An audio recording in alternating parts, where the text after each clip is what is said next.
আজকে হঠাৎ করে মন হয়ে গেল ফ্রাইড রাইস খেতে, তো ভাবলাম বানিয়ে নিই। তো চলো রেসিপিটা দেখে নাও আমি কিভাবে বানাই।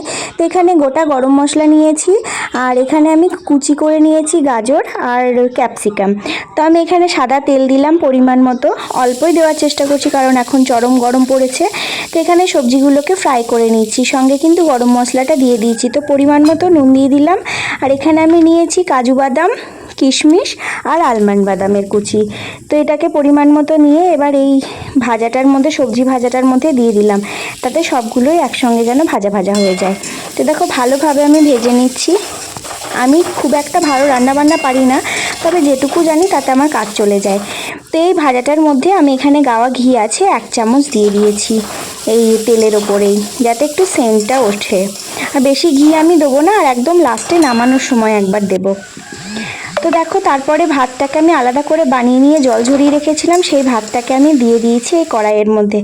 ভালো করে মিক্সড করে একটু ঢাকা দিয়ে রেখে, এখনও কিন্তু গ্যাসের ফ্লেম বন্ধ দিইনি, তো ভালো করে একটু নাড়াচাড়া করে ভাজা ভাজা করে নামিয়ে নেব। তাহলেই কিন্তু আমার রেডি ফ্রাইড রাইস। আর ওপর থেকে একটু ঘি ছড়িয়ে দেবো। তো খুব একটা ভালো না পারলেও মোটামুটি এইটাও খেতে কিন্তু খুব একটা খারাপ হয় না। তো এই যে একটু নিয়ে নিয়েছি বাটিতে করে, প্লেটে করে টেস্ট করে দেখব। তো চলো এবার মা খাবার পরিবেশন করেছে। তো এর সঙ্গে কিন্তু আরও রান্নাবান্না সাইডে আছে, তো সেই ভিডিওগুলো দেখতে গেলে কিন্তু আমার চ্যানেলে ফলো রাখতে হবে।